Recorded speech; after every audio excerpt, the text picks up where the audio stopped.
Imagine picking up a bottle of wine. Seems simple, right? A nice little pleasure. Yeah, usually it is. But for some wines, say a Bordeaux, what looks simple on the shelf is anything but. Mm. Did you know that for a bottle to actually get that Bordeaux label, the rules are so incredibly precise, they even tell you the exact number of fertile buds allowed on a single vine? It's kind of nuts when you think about it like that. It sounds more like, I don't know, engineering specs than winemaking. Exactly. But it's all about the wine. It really is, and it's an incredible testament to how deeply, tradition, the place itself, and these really exacting standards are all woven together in every single bottle. So today, that's what we're doing, a deep dive into that world. We're going to peel back the layers, the history, the science, even the modern politics and challenges that shape Bordeaux wine. Making it one of probably the most renowned wine regions on Earth. And to help us navigate all this, we've got some fantastic source material. We're talking official documents, like the actual rule book, the cahier de charge for the Bordeaux AOC. Yep, specifications. Plus insights into the, let's say, complex industry politics, Yeah. and even the brand new EU labeling laws that are just coming into effect. So our mission really is to cut through all that complexity. Right, give you a shortcut, a fast track to being genuinely well-informed about Bordeaux.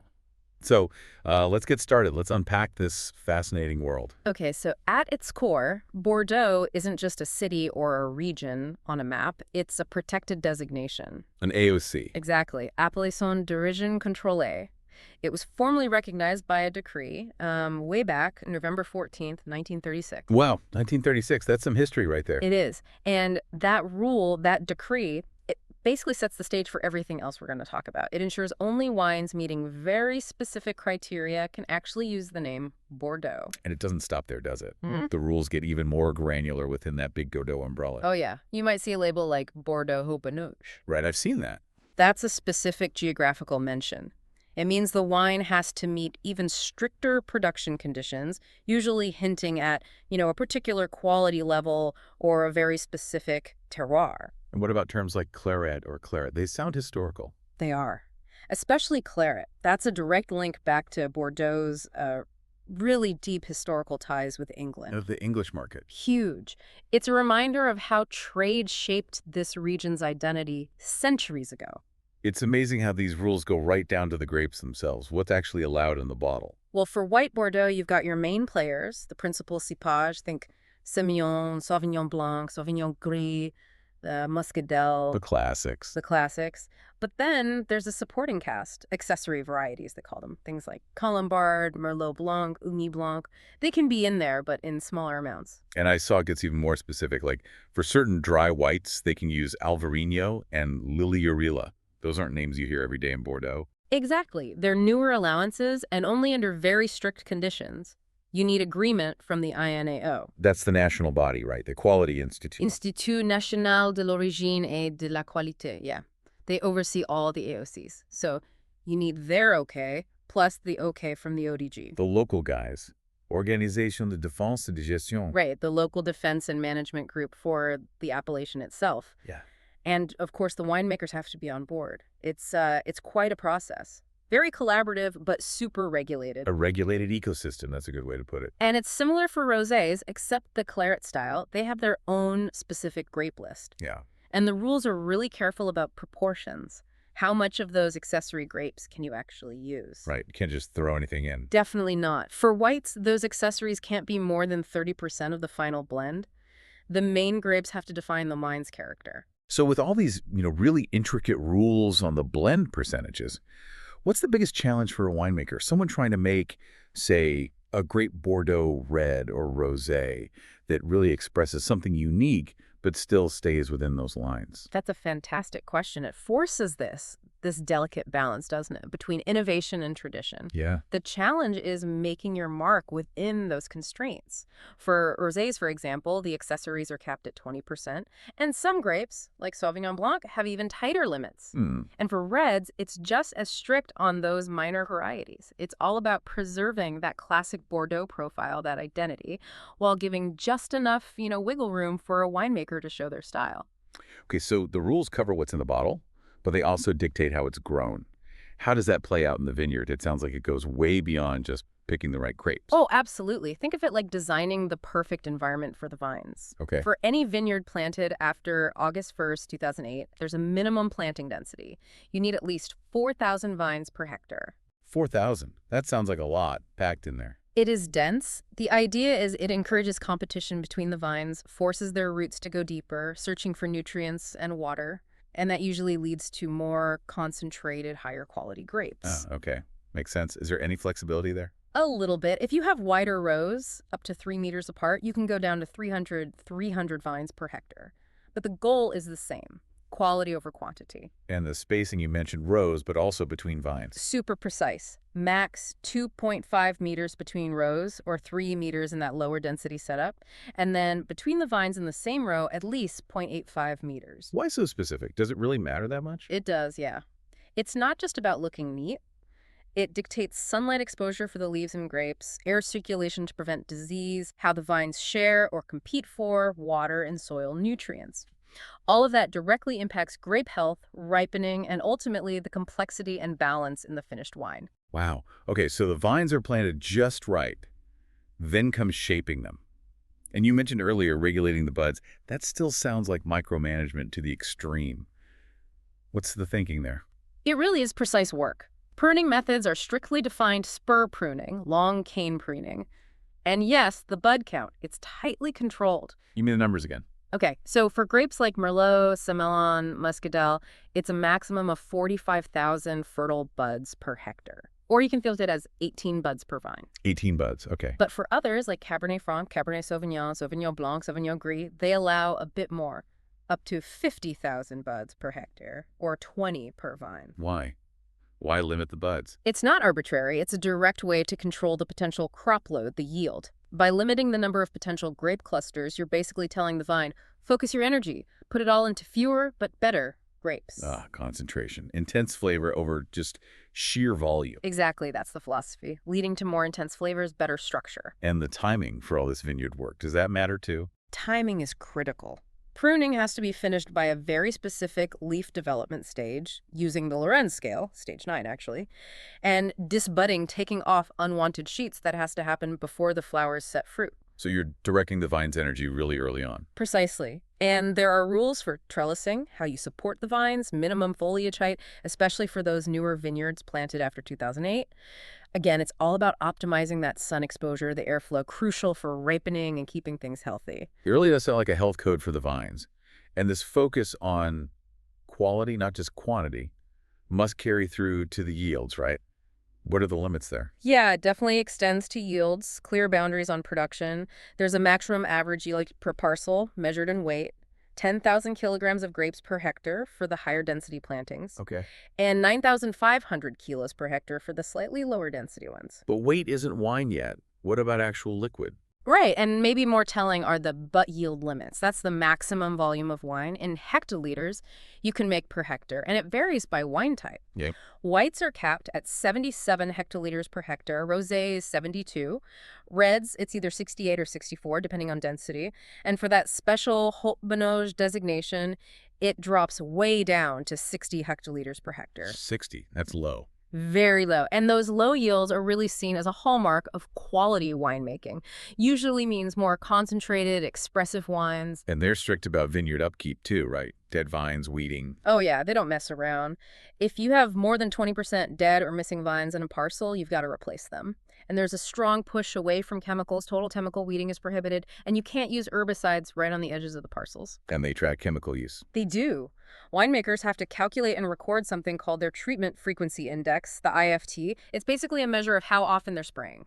And absolutely no abandoned parcels allowed. The whole vineyard has to be looked after. Even soil analysis before planting. Yep. Required before any new planting. It's this really comprehensive approach to managing the vineyard. It's fundamental to Bordeaux, nurturing the source, with incredible care. Okay, so once those perfectly nurtured grapes finally get harvested, the focus shifts. The art and science move from the field into the winery, the chai. What happens when the grapes arrive? First off, harvest timing is key. They must be picked at good maturity. Then, believe it or not, there's specific equipment that's actually banned for transport or pressing. Banned? Like what? Things like certain types of auto-dumping bins, the ones with pumps that might be too rough on the grapes, mash them up too early, or certain continuous presses, especially older screw press models. If they think it compromises the quality of the juice, the must. Gentle handling right from the start. Exactly. Preserve all those flavors they worked so hard for in the vineyard. Wow. So the rules follow grapes right into the building. And I saw something here. Malolactic fermentation is mandatory for reds. That seems like a really specific stylistic choice enforced by law. Why? It is a very deliberate choice. Malolactic fermentation, or mellow, it converts the sharper-tasting malic acid in green apples into softer lactic acid. Makes it smoother. Yeah, typically gives reds a rounder, smoother mouthfeel, can add complexity too, sometimes hints of butter or nuts.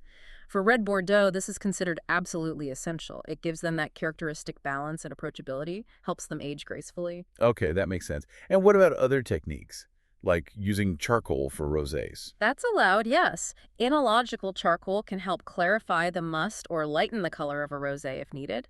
But again, strict limits. You can only treat up to 20% of the volume that way. Why the limit? To prevent overdoing it. Yeah. Too much charcoal treatment could strip the wine of its natural aromas and character. It's a tool, but a restricted one. Got it. And alcohol levels, are those controlled too? Seems like everything is. Pretty much. Enrichment, where you add sugar to the must before fermentation to boost potential alcohol, that's allowed for reds, using techniques like partial concentration. But it's capped. You can only enrich up to 15% of the volume you're working with. Okay. And the final alcohol? Also strictly defined maximums. For red Bordeaux, it's 13.5% alcohol by volume. For rosés and most dry whites, it's 13%. Whites with some residual sugar can go up to 13.5%, and that Haut-Pinot white also tops out at 13%.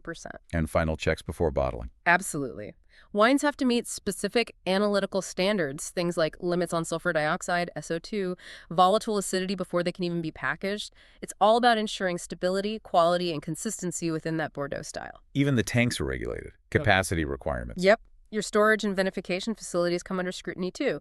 For reds, you need enough tank capacity to hold at least twice the volume of wine you declared making the previous year. Twice. Wow. And for whites and roses, it's 1.5 times the previous year's volume. Plus, kind of obviously, the winery itself, the chai, and all the equipment have to be kept in good condition, well maintained. That sounds like a huge logistical challenge and a financial commitment too. It is, no doubt, but it just underscores how seriously they take quality control at every single stage. And then finally, aging and release. Also regulated. Red Bordeaux wines have to be aged at least until December 31st of the year they were harvested. So you can't rush them out. Nope. And for red wines from that Haut-Pinot area, the release day is pushed back even further. They can only be sold from January 15th of the year after the harvest. It guarantees a certain minimum level of maturity before the wine hits the market. So we've really dug into the human element, all these meticulous rules shaping Bordeaux. But maybe even more fundamental, something beyond our control, is the terroir, nature's influence. Let's talk about that. Absolutely. The climate in Bordeaux is, well, it's a gift. It's fundamentally an oceanic climate. You've got the huge Atlantic Ocean nearby, the Gironde estuary, which is massive, plus the Garonne and Dordogne rivers. Water everywhere. Exactly. And all that water acts like a giant thermostat. It moderates temperatures, which is crucial for protecting the vines from severe spring frosts, especially closer to the water. And rainfall. Generally well distributed through the year, around 700 to 800 millimeters typically. But the key thing, what really creates the vintage effect, why some years are legendary and others less so, is often the weather in the autumn, during the final ripening stages. Variable conditions then make each year unique. And the land itself, the geography. Stunningly varied, yet unified in a way. The Gironde department is basically defined by those two big rivers, the Dordogne coming from the northeast, the Garonne from the southeast. They meet and form the Gironde estuary. Creating those famous banks. Right. This naturally divides the region into three main zones. You've got the area north of the Dordogne, sometimes called Nord Gironde, or the right bank area around Libourne. Then the huge area between the two rivers, the Entre-deux-Mers, and of course the left bank, south and west of the Garonne and Gironde.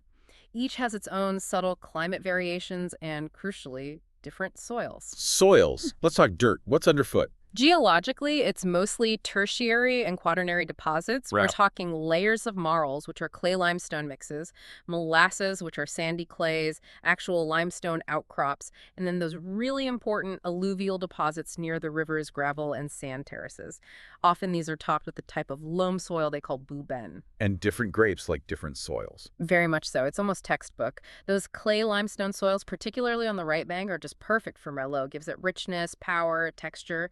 Whereas the gravelly terraces, especially on the left bank in the Médoc and Graves, that's Cabernet Sauvignon country, the drainage is excellent. The gravel retains heat, perfect for ripening cab. It's incredible how nature and human history seem so tightly knit here. The vineyards go way back, don't they? All the way back. We're talking 1st century AD. There was a Celtic tribe, the Bitrige Vivisque, living around Bordeaux. Under Roman influence, they started planting vines, probably a cold-resistant type called Vitis butyrica. An ancestor of Cabernet? Likely, yes. An early ancestor of the Cabernets we know today. And then trade really kicked things off. Oh, massively. The pivotal moment was probably 1152. Eleanor of Aquitaine marries Henry Plantagenet, who becomes King Henry II of England. Suddenly, Aquitaine is linked to England. And the English got thirsty. Very thirsty. It opened up this enormous market. Bordeaux wines flooded into England. The English called them claret, probably because they were lighter in color back then compared to, say, port. And the Dutch played a role, too. They did. A bit later, they were big traders and helped promote Bordeaux's dry white wines and also sweet whites across northern Europe. And then around 1750, you start seeing real advancements in technique, barrel aging, bottle aging, that really cemented Bordeaux's reputation for wines that could improve over time. And the grapes we associate with Bordeaux today, when did they become dominant? It evolved. By the end of the 18th century, the Cabernet family Sauvignon and Franc, along with Côte, which we now call Malbec, and Petit Verdot, those were the main red grapes. Merlot was around, it's related, but it didn't really take off until after 1830. Why then? Partly thanks to grafting techniques becoming widespread. Grafting onto American rootstocks was the solution to phylloxera later, but even before that, grafting helped manage vine vigor and reliability, and Merlot benefited. Ah, phylloxera, the big one. The 19th century sounds like a tough time for Bordeaux. It was brutal. First, ouradium, that's powdery mildew, hit hard around 1857. Then the catastrophe, phylloxera.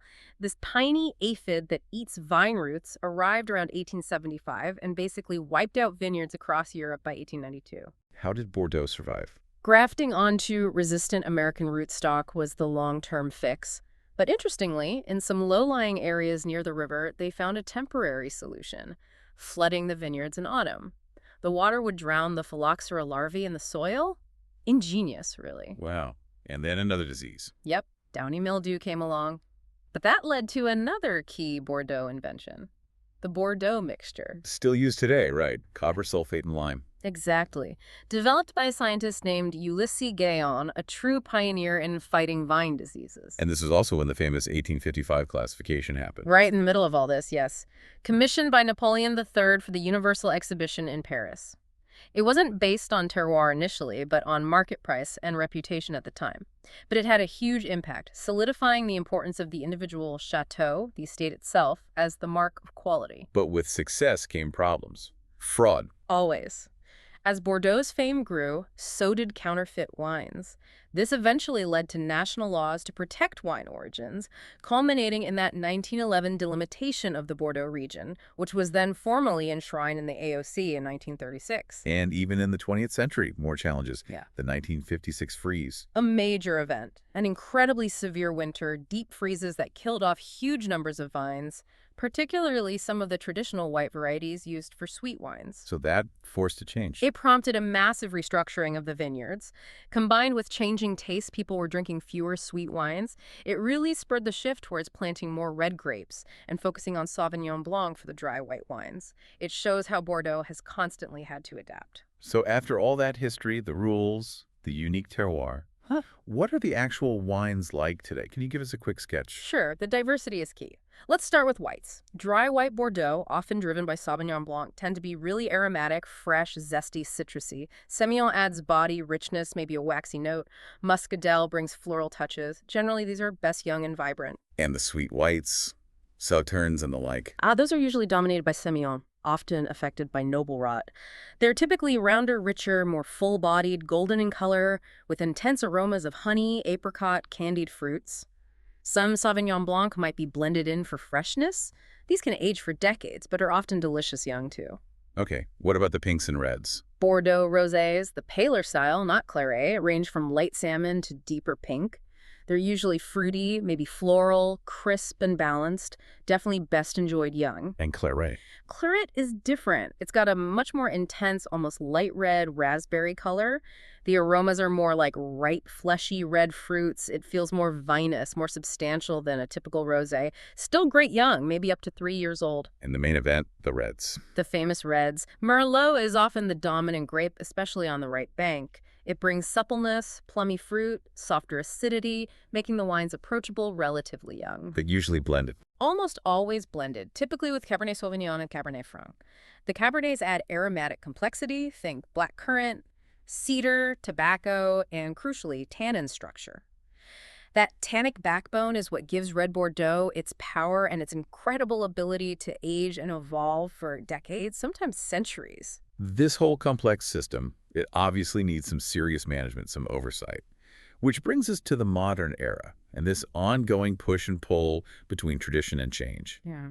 Who are the main players, the guardians of Bordeaux today? Well, the big one is the CIVB. That's the Conseil Interprofessionnel du Vin de Bordeaux. The Interprofessional Council. Exactly. Founded back in 1948. It's a powerful body because it represents everyone. The growers, the negociants or merchants, and the brokers. They have 3 main jobs. Which are? Marketing, promoting Bordeaux wine globally. Economic analysis, collecting all the data on production, stock, sales. And a technical side, focusing on quality improvement, environmental practices, health regulations, research. Okay, so they're kind of the industry hub and overseeing the rules themselves. That's still the INO, the Institut National de l'Origine et de la Qualité. They're the national authority, setting and enforcing those AOC regulations we've spent so much time discussing. They have the final say. Now, something really interesting, maybe even a bit controversial, is happening right now.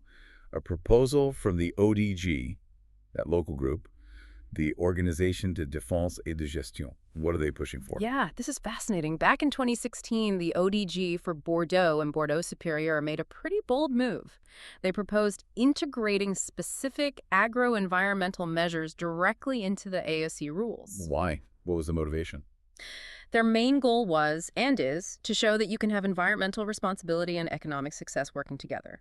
They wanted to raise awareness, encourage more sustainable farming among all the producers. In the controversial part. The most talked about element is their proposal to allow the use of other grape varieties. New grapes in Bordeaux. Importantly, they're not talking about bringing in famous grapes from other French regions like Syrah or Chardonnay. No, they're looking at newer, often more disease-resistant or climate-adapted varietals. The proposal is to allow these in very limited amounts, up to 5% of a producer's total vineyard area, and only up to 10% in the final blend of the wine. That feels like a pretty big shift for a region built on tradition and specific grapes. What's the ODG's reasoning? Why open that door? They're definitely thinking long-term. Their argument has several parts. First, climate change adaptation. Find grapes that ripen well but maybe don't accumulate sugar quite so fast or retain acidity better in warmer conditions. Makes sense. Second, environmental concerns. By using varieties that are naturally more resistant to diseases like mildew, they hope growers can significantly reduce the need for chemical sprays, those phytosanitary products. Lowering the IFT score we talked about. Exactly. Third, maybe promoting some obscure local or indigenous varieties that might be well-suited. And fourth, allowing individual winemakers a bit of controlled freedom to experiment, to see what works in their specific conditions in the real world. So it sounds quite pragmatic, quite forward-thinking from the grower's perspective. But I imagine the INAO, the national body, might have some reservations. Oh, they do. Significant concerns.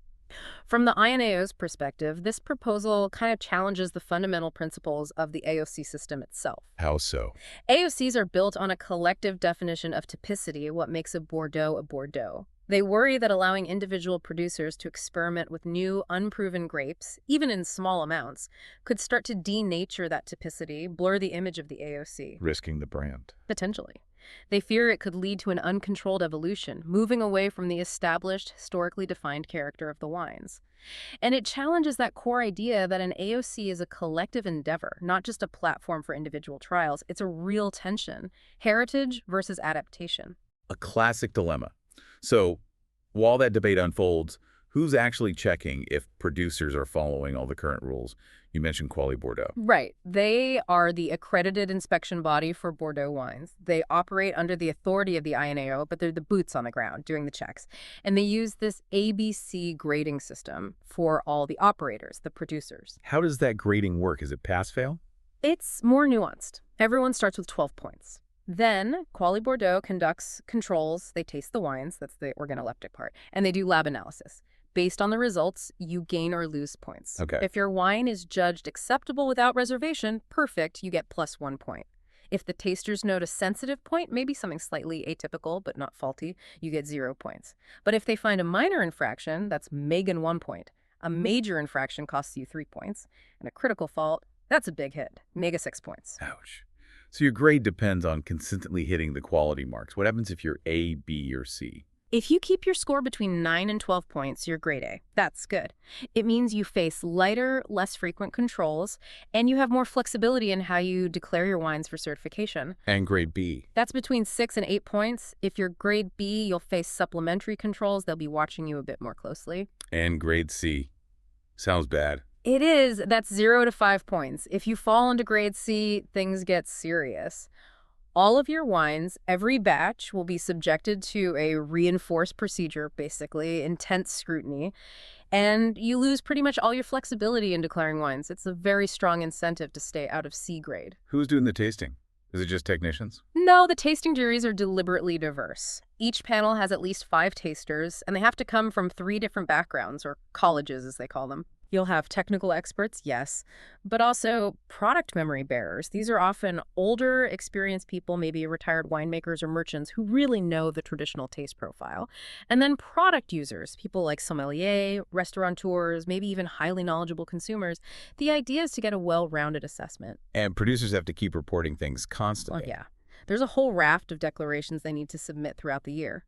Harvest declarations, obviously. Declarations if they have to declassify any wine that doesn't meet the AOC standards. Declarations for shipping bulk wine for bottling operations. It's a constant stream of paperwork and tracking. It sounds incredibly strict. What if someone just doesn't comply?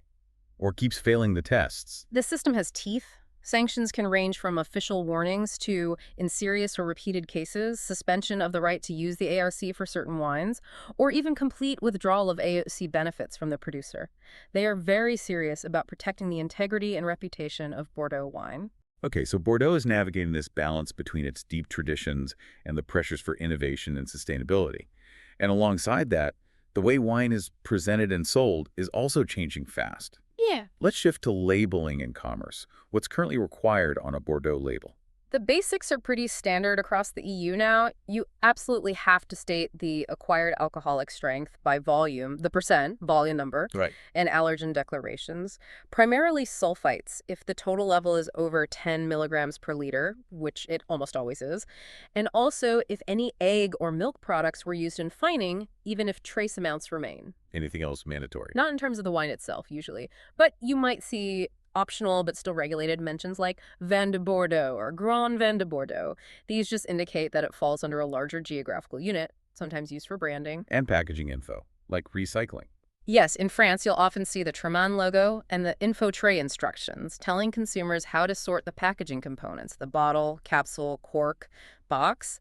The glass bottles themselves are usually exempt from needing the Treman logo directly on them. Then I read about this new IDU number. Something about producer responsibility. Yes, the IDU, the Unique Identifier for Extended Producer Responsibility, or REP in French, specifically for packaging. That became mandatory in France in January 2022. What's it for? More bureaucracy. It sounds like it, but it serves a real purpose. It's basically a registration number that proves the producer is contributing financially to the system for collecting and recycling packaging waste. It's part of that circular economy push. Okay, but the really big recent change is about ingredients and nutrition. That just kicked in, right? Huge change. New EU regulation, Regulation 2021-2117, which became effective December 8th, 2023. It now requires wines sold in the EU to provide an ingredients list and nutritional information. Wow. So, like on my cereal box. Yeah. Calories, fat, sugar. Well, yes and no. Here's the unique twist for wine and other alcoholic beverages. Because wine composition can vary quite a bit, Different vintages, different blends, maybe small additive decisions made late in the process. The EU allows this information to be provided dematerialized, Dematerialized, meaning meaning off-label, typically via a QR code on the bottle or maybe a web link. scan the code. Exactly, scan the code, and it takes you to a dedicated web page with the full ingredient list and the nutritional declaration, like energy value, carbs, sugars, etc. So it doesn't have to clutter up the main label. Only one thing has to be on the physical label itself. The energy value, usually expressed per 100 milliliters, often using the E symbol. The rest can be digital. That seems like a pretty practical compromise. It is. It balances the consumer's right to know with the practical realities of wine production. And a key point. This only applies to wines produced and labeled after December 8th, 2023. Anything bottled before that date is exempt, so you'll see older bottles without it for a while. Okay, transparency for the digital age, but with a practical twist for wine. Makes sense. Finally, let's touch on commerce. Trade seems absolutely central to Bordeaux's entire history. It's the lifeblood, always has been. We talked about the English and Dutch markets shaping the early days. The importance of the Bordeaux port can't be overstated. This historical trading power led to the rise of a really strong class of negociants. Wine merchant. Wine merchants, exactly. Many were actually foreign firms, originally English, Irish, German, Dutch, setting up shop in Bordeaux. They essentially built the distribution network, buying wines from numerous small growers, aging them, blending sometimes, branding them, and selling them all over the world. They really structured the market for centuries. But then you mentioned the chateau concept gaining importance. How did that affect the negociants? It shifted the power dynamic gradually. As the idea of the individual chateau, the specific estate, and its terroir became the primary mark of quality, reinforced by things like the 1855 classification and the AOC system itself, the focus moved away from the negociant's brand or blend. The property became the star. Precisely. It didn't eliminate the negociants. They're still hugely important today, especially for distribution and reaching global markets. But it meant the top estates gained more power and recognition in their own right. It somewhat weakened the dominance of the pure merchant brands for the top-tier wines. And the market today? Still global. Incredibly global. Although about two-thirds, 66% of Bordeaux wine is still sold within France, that remaining third, 34%, gets exported to over 150 countries worldwide. It's a massive export business. And what about cooperatives? Are they strong in Bordeaux? Interestingly, less so than in some other French regions. Wine cooperatives exist, of course, but they tend not to be the dominant political or commercial force. Oh. Often their voices are expressed more through the appellation syndicates, the ODGs we mentioned, rather than as powerful cooperative brands. And I bet there's still some friendly, or maybe not so friendly, rivalry between the different areas. Left bank versus right bank. Oh, absolutely. You definitely see promotional efforts, sometimes subtle rivalries between regions like the Médoc and Saint-Émilion or Pomerol and the Libernais. Each area works hard to highlight its unique styles, its star properties, its particular strengths within that big, diverse family that is Bordeaux.